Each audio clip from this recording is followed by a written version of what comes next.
Hello, नमस्कार, आदाब, सत श्री अकाल। स्वागत करती हूँ फिर से आप सभी लोगों के सपोर्ट के लिए और आप लोगों के इतने अच्छे कमेंट्स आप लोगों ने दिए उसके लिए मैं आपका दिल से धन्यवाद करती हूँ। आज दोस्तों मैं आपको प्रशांत भूषण जी की पूरी कहानी बताऊंगी कि आखिर में प्रशांत भूषण जी का पूरा किस्सा क्या है और प्रशांत भूषण जी आजकल जो है अशफाक उल्लाह खां बने हुए हैं पूरी तरह से, और किस तरह से पूरा सिलसिला चला आ रहा है और किस तरह से पूरा मैटर जो पूरी कोर्ट हियरिंग है और पूरी कहानी के बारे में मैं आपको बताऊंगी।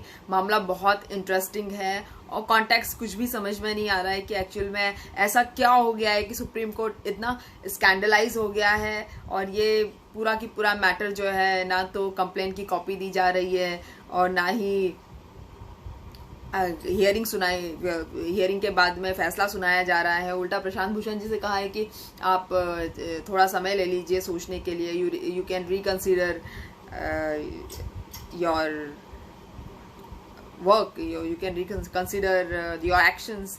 एंड उस पर प्रशांत भूषण जी ने कहा है कि I don't want to reconsider and giving me time is a waste of the court.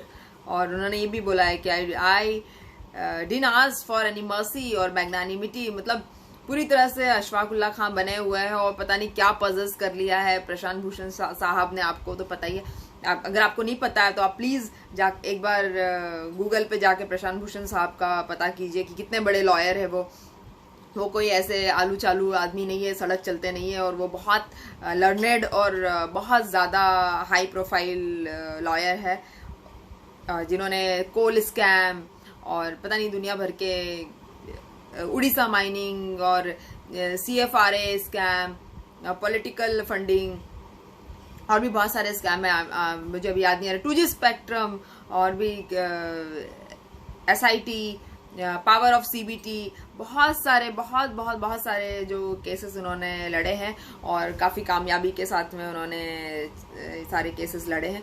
तो इस तरह के जो इतने इंटेलेक्चुअल पर्सन पे इस तरह के नेचर ऑफ ऑफेंसेस लगाना और इतना इंटेलेक्चुअल पर्सन पे नेचर ऑफ अ पर्सन भी नहीं देखा जाना, जो सीरियसली सुप्रीम कोर्ट की तरफ से क्या आजकल चल रहा है, मतलब हमारी न्यायपालिका जो सुप्रीम न्यायपालिका जिसको हम मानते हैं उसमें भी किस तरह से कार्यकलाप हो रहे हैं, इसकी एक अद्भुत छवि नजर आ रही है। काफी केस इंटरेस्टिंग है और काफी इंटरेस्टिंग होने के साथ साथ जो है अभी प्रशांत भूषण जी को 24 तारीख तक का टाइम दिया गया सोचने के लिए, क्योंकि प्रशांत भूषण जी ने सिर्फ 2 ट्वीट कर दिए थे। सोचिए, 2 ट्वीट ने मतलब जो इनएक्टिव जोन में हमारी सुप्रीम कोर्ट पूरी सुप्रीम कोर्ट इनएक्टिव जोन में पड़ी हुई थी, उसको एक्टिव करने के लिए प्रशांत भूषण जी के सिर्फ 2 ट्वीट ही काफी है। और 2 ट्वीट भी मतलब उन्होंने एक आउट ऑफ ओपिनियन लिख दिया। उन्होंने ओपिनियनेटेड पर्सन है, वो बहुत ज्यादा लाउड है, ओपिनियनेटेड है, तो अच्छी बात है ऐसा होना। और उन्होंने इस तरह से लिख दिया और बस सुप्रीम कोर्ट को बहाना मिल गया।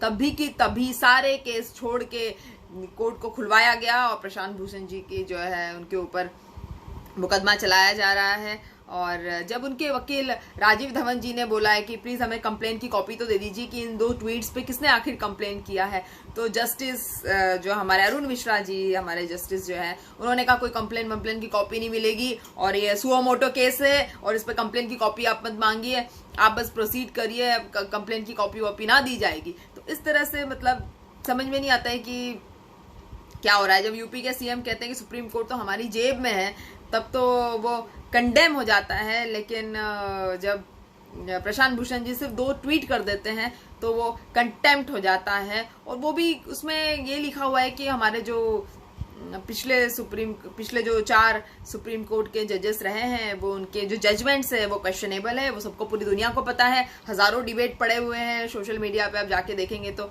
और सुप्रीम कोर्ट के जजेस खुद कहते हैं कि जो न्यायपालिका है वो खतरे में है और जो पूरा की पूरा सिस्टम है वो खतरे में है और ये जो है इतिहास में एक बदलाव का समय है, वो लोग खुद कहते हैं। इसके बावजूद भी मतलब उन्होंने ये भी कहा है कि जो चीफ जस्टिस ऑफ इंडिया है, जो CJI है, वो किसी बीजेपी नेता की हार्ले डेविडसन बाइक पे, उसको शायद हायाबुसा भी कहते हैं, हार्ले डेविडसन बाइक पे विदाउट मास्क विदाउट हेलमेट के जो है बैठे थे और इस तरह के जो ट्वीट उन्होंने किए हैं, तो मुझे लगता है उन्होंने अपनी ओपिनियन एक बताई है, उसमें कुछ भी कंटेम्प्ट ऑफ कोर्ट नहीं है।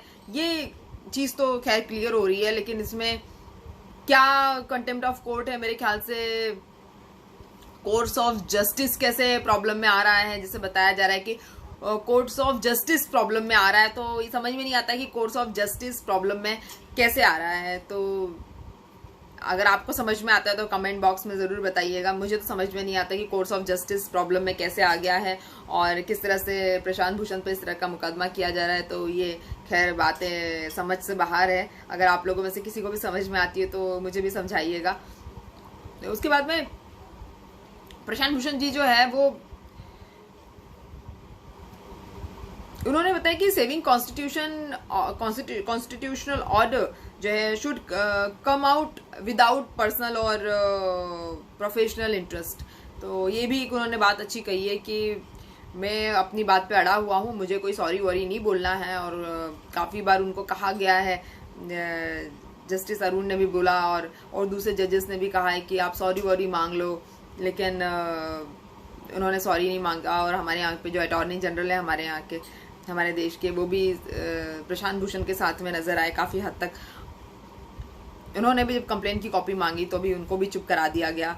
और प्रशांत भूषण जो है वो अड़े हुए हैं कि वो अगर कंटेम्प्ट ऑफ कोर्ट है, अगर उनके 2 ट्वीट लिखना तो हर तरह की सज़ा के लिए वो तैयार है। और उनको माफ़ी मांगने का कोई इरादा जो है नज़र नहीं आ रहा है। और प्रशांत भूषण जो है अपने आप में एक व्यक्तित्व है, काफ़ी वेल लर्नेड लॉयर है और काफ़ी सारे केसेस में उनकी बढ़ चढ़ के जम के उनकी जो है सराहना मीडिया द्वारा की जाती है। और एक बहुत अच्छे कहना चाहिए सोशल मीडिया पे बहुत पॉपुलर और एक बहुत अच्छी पर्सनालिटी है अपने आप में।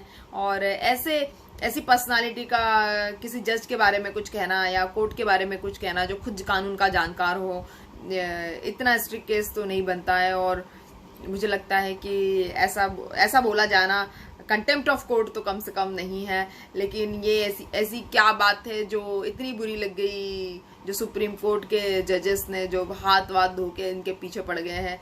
और देखने की बात यह है कि अब जो है सुप्रीम कोर्ट मुश्किलों में नज़र आ रहा है। प्रशांत भूषण तो मेरे ख्याल से काफ़ी जनता का सपोर्ट उनको मिल रहा है और काफ़ी मीडिया का सपोर्ट भी उनको मिल रहा है, बहुत सारे लॉयर्स और जजेस का भी सपोर्ट मिल रहा है, अटॉर्नी जनरल उनके साइड से है। और देखा जा रहा है कि मतलब इस तरह की न्याय व्यवस्था आप देख लीजिए, जहाँ पे न्याय दिया जाता है वो इस तरह की व्यवस्था है, तो आप देख लीजिए लोकतंत्र कितने खतरे में है। और उनसे ये भी कहा गया है कि आपको अभिव्यक्ति की आज़ादी तो है, लेकिन अभिव्यक्ति की आज़ादी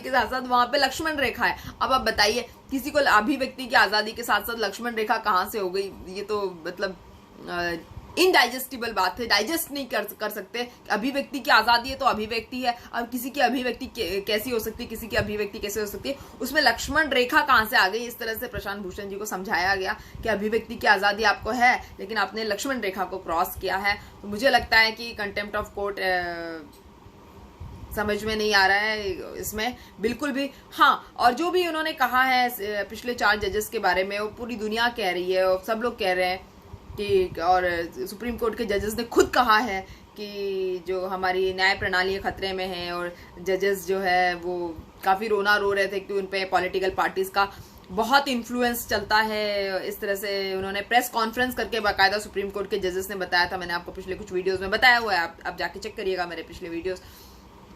और अब जाके प्रशांत भूषण जी जो इतने सीनियर और इतने लोकप्रिय वकील है, इतने सारे केसेस जो 2G स्पेक्ट्रम का घोटाला जिन्होंने सामने लाया है, पावर ऑफ CBT और इतने सारे केसेस, पॉलिटिकल फंडिंग के केसेस और भी कोल स्कैम और उड़ीसा माइनिंग केस, STI, इतने सारे केसेस लड़ने के बाद भी जो व्यक्ति अभिव्यक्ति की आज़ादी में उस लॉयर से कहा जा रहा है कि एक लक्ष्मण रेखा हो, तो मुझे लगता है कि ये बहुत बड़ा कंडेम है हमारे देश के लिए, हमारी जनता के लिए, हम सब लोगों के लिए जो लर्नेड है, जो बात करना चाहते हैं, जो अपनी बातें आगे रख के बढ़ा चढ़ा के बोलना चाहते हैं, जो थोड़ा सा समाज में सुधार चाहते हैं, जो अपने आप में सुधार चाहते हैं, जो लोगों में सुधार चाहते हैं, जो देश का विकास चाहते हैं, तो ऐसे लोगों के लिए तो प्रॉब्लम का ही विषय है। खैर देखते हैं, कोरोना के आंकड़े हमारे देश में 29 लाख हो गए हैं, 29 लाख। और हर दिन मेरे ख्याल से 60 से 70 हजार मामले बढ़ते जा रहे हैं, लेकिन हमारी सुप्रीम कोर्ट को उस सब से कोई मतलब नहीं है। जो बेजुबान और जो कहते हैं एक मासूम लोग जो गिरफ्तार हो जाते हैं, वो भी सुप्रीम कोर्ट का दरवाजा नहीं खटखटा सकते हैं। कहते हैं कोरोना है, कोरोना के चक्कर में लॉकडाउन चल रहा है और सब कुछ स्लो डाउन हो गया सुप्रीम कोर्ट में।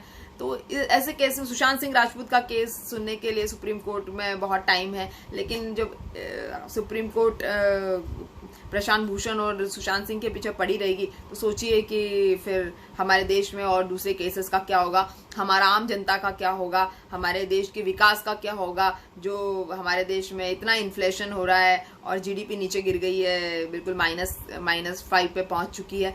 उन सब बातों का ध्यान कौन रखेगा, ख्याल कौन रखेगा, जब हमारी सुप्रीम न्यायपालिका जो है वो ही अगर किसी इन्फ्लुएंस में काम कर रही है और किसी अभिव्यक्ति की आज़ादी पे लक्ष्मण रेखा खींचना चाह रही है। हम लोग देखते हैं कि हमारी सरकारों ने भी इसी तरह के कुछ काम जो है दबाने के काम किए, जनता को दबाने के काम है। मोदी सरकार में तो अब तो देख रहे हैं कि हिटलरगिरी पूरी तरह से चल रही है, पूरी तरह से हिटलरगिरी के चलते जो है पब्लिक बुरी तरह से परेशान हो गई है और पब्लिक को समझ में नहीं आ रहा है कि जाके अपनी गुहार किसको लगाए, क्योंकि किसी भी तरह का सवाल पूछना या किसी भी तरह की सरकार की क्रिटिसिज्म करना तो अगले दिन बंदा जेल में पहुंच जाता है। आप देख रहे हैं कि पंजाब बॉर्डर में भी बीएसएफ के कुछ जवानों ने आक्रमणकारियों को धर दबोचा है। आज उसके ऊपर एक वीडियो मैं बनाऊंगी, वो वीडियो आप देखिएगा ज़रूर। एक वीडियो आपको कल की डेट में शायद मिल जाएगा। और 50 लाख जो लोग बेघर हो गए हैं जुलाई के महीने में, और कुछ 70 लाख लोग जो हैं अगस्त के महीने में बेघर होने की खबरें आ रही है।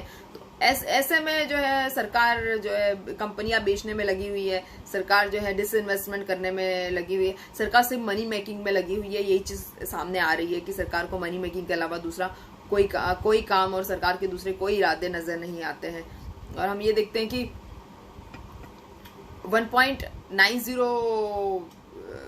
1.90 करोड़ लोग जो है वो बेघर हो गए हैं, और जिनकी जॉब सैलरीड लोग हैं जिनकी जॉब छूट गई है। 1.90 सैलरीड लोगों की जॉब छूट गई है।